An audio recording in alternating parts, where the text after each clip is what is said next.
gouvernance internationale, c'est pas facile. Donc je pense que scientifiquement, ces politiques ont compris. Alors ils n'ont pas tout compris, il y a des aspects encore qui leur échappent, et il y en a beaucoup qui sont là parce qu'ils sentent qu'il se passe quelque chose au niveau international.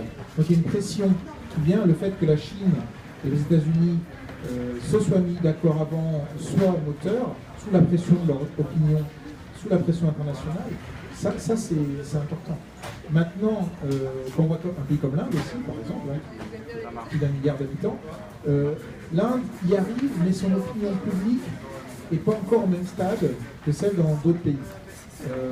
Pour donner un exemple sans partir trop loin, en France, si 85% des gens savent que le climat se réchauffe et que c'est lié aux activités humaines, il y en a uniquement 20-25% qui savent que c'est lié au gaz à effet de serre. Donc là, on a un travail à faire avec les médias, faire comprendre que ce qu'il faut qu'on réduise, c'est le gaz à effet de serre. Parce que si les gens ne comprennent pas ce phénomène physique de base, pourquoi est-ce qu'ils soutiendraient des politiques de réduction? Et donc, alors, en France, on est à 20-25%, des pays comme l'Arabie Saoudite, c'est 1%, même si les élites sont tout à fait au courant, encore une fois, mais et en Inde, c'est aussi quelques pourcents. Donc il y a un travail encore, c'est-à-dire qu'aujourd'hui, ces pays sont là par la pression internationale et parce qu'ils ont aussi des problèmes liés au changement climatique chez eux. Ils réalisent, en particulier les pays du Sud, c'est là où les impacts sont les plus forts et commencent à être les plus forts. Donc je pense qu'on est entendu.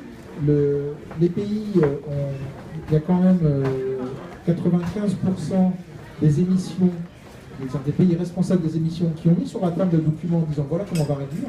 Ça c'est aussi c'est la première fois que ça arrive. Donc ça avance. Je pense que c'est assez encourageant.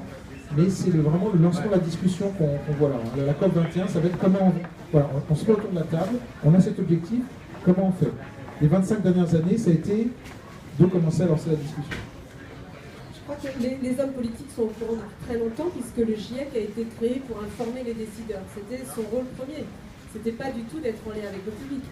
Depuis 5-6 ans, le GIEC a embauché un directeur de la communication parce qu'ils ont compris qu'il était nécessaire aussi d'influer sur les opinions publiques et surtout de réfléchir à la perception de la science. Ça ne suffisait pas d'informer sur la science, il fallait voir comment les gens allaient réagir, plutôt traumatisés. Donc il fallait réfléchir là-dessus. Donc les hommes politiques sont au courant depuis longtemps parce qu'ils ont des experts. Peut-être pas quand on est d'un tout petit État qui n'était pas encore concerné par le réchauffement climatique, je ne sais pas, quelqu'un qui n'aurait pas l'expertise. Il y a quand même 30% des pays qui appartiennent à l'Organisation mondiale météorologique qui n'ont pas d'experts du climat. Donc le GIEC est très important pour eux. Donc, en tout cas, les hommes politiques sont au courant. Je pense que c'est juste que les solutions ne sont pas simples. Il faut quand même le dire, laisser 80% des hydrocarbures dans le sol, ce que préconisent les scientifiques, c'est extrêmement compliqué. Notre monde occidental est riche grâce à cette énergie pas chère et grâce aux progrès techniques et scientifiques qui s'en est suivi depuis le 19e siècle.